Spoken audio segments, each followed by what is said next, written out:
Hello, तुझं माझं जमेना, तुझ्या वाचून करमेना, किंवा कुत्र्याचं शेपूट नळीत घातलं तरी वाकडच. आज म्हणीचा दिवस नाहीये, ह्या म्हणी तुम्हाला माहिती आहेत. आज सकाळी सकाळी एका मित्राबरोबर जरा वादावादी झाली ॲज युजल, आणि त्याच्यावरून ती म्हण आठवली, तुझं माझं जमेना, तुझ्या वाचून करमेना, कुत्र्याचं शेपूट नळीत घातलं तरी वाकडं. हे माझ्या केसांवरून मला कायम वाटतं. कर्ली हेअर असल्यामुळे त्यांना काहीही करा, विंचरा, नको विंचरू, इकडे कोम्बिंग करा, नको करू, कसेही ठेवा, ते आपले वाकडे ते वाकडेच. झालंय असं, सचिनचं आणि माझं, म्हणजे माझ्या नवऱ्याचं आणि माझं घरात भांडण होत नाही, पण मित्रांबरोबर मात्र मी रोज भांडते. कारण काही नाही, खरं सांगायचं तर. उगाच 2-3 दिवस फोन झाला नाही म्हणून मी म्हटलं चला आज एक फोन करावा. साहेबांनी ॲज युजल फोन उचलला नाही. मी म्हटलं चला पुन्हा एकदा करून बघावा. रिंग जाते, फोन उचले ना. कुछ तो गडबड है दया.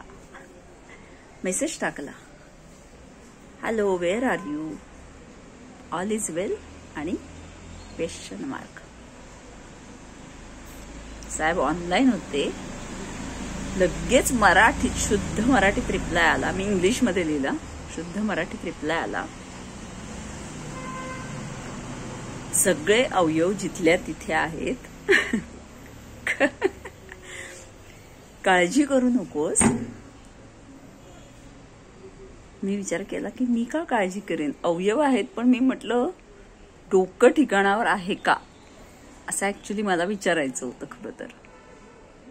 पण मी ते आपल्या इंग्लिशमध्ये all is well question mark असं टाकलं.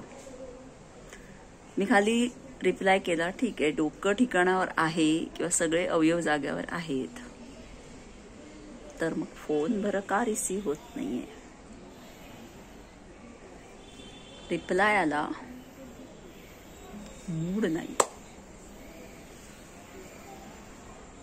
मी म्हटलं ही तर बायकांची मक्तेदारी आहे, मूड नसणं, फुगून बसणं, रुसून बसणं, काहीतरी हट्ट करणं, काहीतरी गिफ्ट हवं असणं, फिरायला नेणं, ब्ला ब्ला ब्ला. तर तो म्हणला, विचार कर काय असेल. कधीची विचार करते, काय असू शकतं बरं. मी म्हटलं की चला व्हिडिओ करावा आणि सोल्युशन तुमच्याकडून मागावं. नक्की याचं काय बिनसलं असेल मला जरूर सांगा. तुमची आलेले जे रिप्लायस असतील किंवा उत्तर असतील त्याच्यावरून मला काहीतरी एका कन्क्लुजनला येता येईल की ह्याचं नक्की काय बिनसलं असेल. काहीतरी सिरियस मॅटर दिसतो. जरूर कमेंट करा. बाय.